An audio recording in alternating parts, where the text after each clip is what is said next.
Il y a des moments dans une vie où tout est là pour être heureux, mais où le corps reste figé.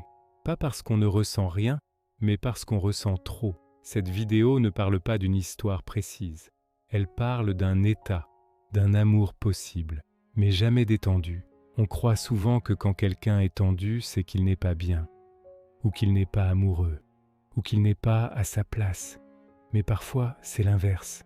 Parfois, le corps se crispe parce que ce qu'il vit est trop intense pour son histoire, pour ses blessures, pour ce qu'il n'a jamais appris à recevoir.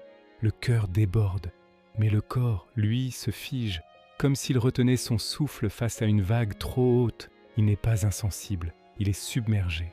Cette tension n'est pas un refus de l'autre, c'est une protection contre soi-même, contre la peur de se perdre dans une émotion qu'on n'a jamais su naviguer. Le corps se souvient de tout ce qu'il a fallu endurer pour rester debout, et la douceur soudaine lui paraît suspecte, presque dangereuse. Ce n'est pas un manque d'amour, c'est un excès de mémoire. Quand on a grandi en devant se contenir, se surveiller, se corriger, le corps n'apprend pas à se détendre dans le lien. Il apprend à survivre, à rester droit, à ne pas trembler, à ne pas pleurer, à ne pas demander. Il apprend que la vulnérabilité est une faille, un danger. Alors même dans un moment doux, le corps reste en alerte. Chaque geste tendre est accueilli avec une micro-crispation. Chaque parole rassurante est analysée par un cerveau qui cherche la faille, le piège. Ce n'est pas un choix conscient, c'est un réflexe, une seconde nature forgée dans l'absence de sécurité. Ce corps n'a pas appris le langage de la confiance, il a appris celui de la vigilance. On aimerait tant s'abandonner, se laisser porter, mais les muscles se souviennent des chutes passées et restent contractés, prêts à amortir le prochain choc, même quand tout indique qu'il n'arrivera pas. C'est un dialogue interne constant entre le cœur qui dit oui et le corps qui murmure « fais attention ». Il existe des amours où l'on est profondément touché, mais où l'on n'ose jamais vraiment s'abandonner. On se dit « profite, ça ne reviendra pas ». Et cette phrase-là, elle empêche justement de profiter, parce que le présent devient une pression, et non un refuge. Chaque instant de bonheur est vécu avec la conscience aiguë de sa finitude. C'est comme essayer de savourer un repas tout en sachant qu'on va vous l'enlever à tout moment. La joie n'est pas pure, elle est teintée d'anxiété. L'amour devient une performance, une course contre la montre pour emmagasiner assez de souvenirs avant que tout ne disparaisse. On ne construit pas un abri, on pile une ruine magnifique. Cette urgence empêche la détente, elle empêche la simplicité. On ne se repose pas dans les bras de l'autre, on s'y agrippe. Et cet amour, aussi intense soit-il, ne devient jamais un lieu sûr. Il reste un passage, un moment précieux mais instable, où le sol tremble en permanence sous nos pieds. Le corps garde tout. Les mots non dits, les gestes retenus, les larmes avalées, la joie compressée. Et un jour, il parle autrement, par des tensions dans la nuque, par des blocages dans le dos, par des douleurs dans le ventre, par un trop-plein silencieux.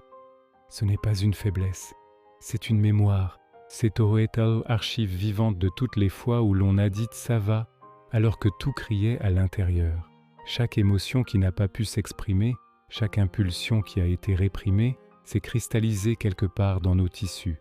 Ces mots physiques ne sont pas des ennemis à combattre, mais des messages à déchiffrer. Ils nous racontent notre propre histoire, celle que notre esprit a parfois choisi d'oublier ou de minimiser. Quand le corps se crispe en présence de l'amour, ce n'est pas qu'il le rejette, c'est qu'il se souvient de toutes les fois où l'amour a rimé avec danger, avec abandon, avec une attente déçue. Il ne fait que son travail de gardien. Comprendre ça, ce n'est pas accuser le passé. Ce n'est pas idéaliser quelqu'un qui nous a fait du bien, mais que l'on n'a pas su recevoir. Ce n'est pas regretter, c'est juste reconnaître que certaines personnes arrivent dans notre vie avant que notre corps soit prêt, et que ça n'enlève rien à la vérité du lien. Ça n'invalide pas la sincérité des sentiments, ni de notre côté, ni du leur. C'est une question de timing, non pas social, mais corporel, émotionnel. Parfois, on rencontre la bonne personne au moment où notre système nerveux est encore en état de guerre. Et l'amour, dans ce contexte, peut être perçu comme une nouvelle bataille à mener. Accepter cela, c'est faire preuve de compassion envers soi-même.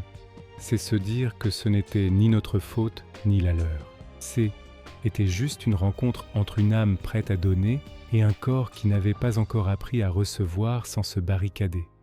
La beauté de ce qui a été ressenti reste intacte, même si elle n'a pas pu s'épanouir. Aujourd'hui, je n'essaie plus de forcer mon corps à se détendre. Je l'écoute. Je reconnais ces tensions comme des échos d'un passé qui a besoin d'être entendu, pas réduit au silence. Peut-être que l'amour, ce n'est pas toujours vivre quelque chose jusqu'au bout dans un « ils vécurent heureux », parfois c'est juste reconnaître ce qui a existé, même brièvement, même imparfaitement. C'est honorer la trace que quelqu'un a laissée en nous, cette trace qui nous a justement montré où notre corps avait encore besoin de guérir. Et laisser ce corps, à son rythme un jour, apprendre enfin qu'il a le droit de se détendre, qu'il a le droit à la sécurité, qu'il a le droit de recevoir l'amour sans se préparer au pire. Et peut-être que la plus grande histoire d'amour, c'est celle que l'on commence alors avec soi-même, en apprenant à faire de notre propre corps un refuge,